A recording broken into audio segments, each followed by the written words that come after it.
તો આ તરફ ભરૂચમાં આરટી વિદ્યાર્થીઓ સાથે ભેદભાવ કરવાનો મામલો સામે આવ્યો છે। શિક્ષણ મંત્રી પ્રફુલ્લ પાનસેરિયાએ તપાસના આદેશ આપ્યા છે। ભરૂચ જિલ્લા શિક્ષણ અધિકારીએ તપાસના આદેશ આપ્યા છે। ઘટનાની તલસ્પર્શી તપાસ કરવામાં આવશે। જો ઘટનામાં સત્યતા હોય તો તાત્કાલિક કાર્યવાહી કરવા શિક્ષણ મંત્રીનો આદેશ છે। જવાબદાર શિક્ષકો અને સત્તાધીશો વિરુદ્ધ કાર્યવાહી કરવા આદેશ કરવામાં આવ્યા છે। મુખ્ય પ્રવાહમાં ભળી અને એનું એજ્યુકેશન થાય એવી જરૂરિયાત છે અને ક્યાંય પણ આવી ક્ષતિ હશે, કોઈ પણ શાળા આવી પ્રવૃત્તિ કરતું હશે તો ચોક્કસ પ્રકારે શિક્ષણ વિભાગ એના ઉપર એક્શન લેશે, જેની દરેક વાલીઓને અમે ખાતરી આપીએ છીએ અને શાળાઓ વાલીઓ પણ એક પ્રેમપૂર્વક વર્તે। કદાચ ક્યાંક શાળાની ક્ષતિ હોય તો એકવાર માફ કરીને પણ સાથે બેસીને સમન્વય કરે। શાળા એ મંદિર છે, ઘર ઝઘડા માટેનું ઘર નથી। તો દરેકને વિનંતી છે સાથે મળીને આપણે આના પ્રશ્નો સોલ્યુશન કરીએ। જો એમ જ થઈ જતા હોય તો ખૂબ સરસ કાયદાકીય રીતે કરવાના થશે તો શિક્ષણ વિભાગ કરશે।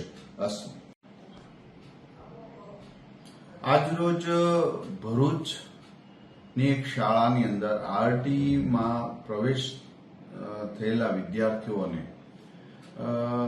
એની સાથે ભેદભાવ કરે એવી વગેરેની કમ્પ્લેન મળી છે અને મીડિયામાં પણ મેં જોયું। મેં જિલ્લા શિક્ષણ અધિકારીને અત્યારે સૂચના પણ આપી છે, સાંજ સુધીમાં રિપોર્ટ આપે।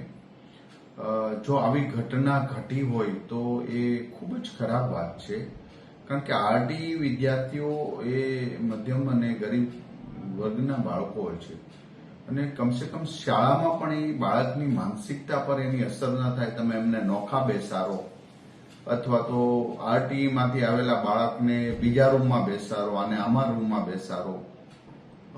હાઈકોર્ટ કે સુપ્રીમ કોર્ટના જજમેન્ટનું ખોટું અર્થઘટન કરવું, આ જો આવું થયું હોય તો શાળા માટે અને માનવ સમાજ માટે એક શરમજનક વાત કહેવાય।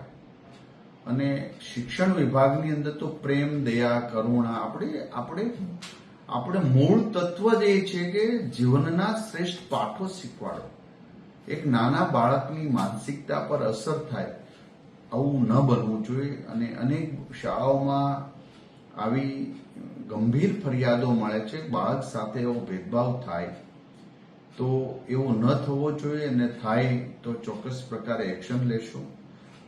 ભરૂચની આ શાળામાં જે બનાવ બન્યો છે ને કમ્પ્લેન કરી છે અને મીડિયામાં આવ્યું છે, એ બાબતમાં પણ હું જિલ્લા શિક્ષણ અધિકારી સાથે વાત કરીને સાંજ સુધીમાં રિપોર્ટ લઈ લઈશ। પરંતુ માનવીયતા અભિગમ સાથે આ કોઈ વિવાદ કરવાની વાત નથી। શાળાઓમાં આવા વિવાદ ન હોવા જોઈએ અને આવા વિવાદ થાય તો એ આપણે જ શાળા ચલાવતા હોય તો આપણા માટે શરમજનક વાત કહેવાય।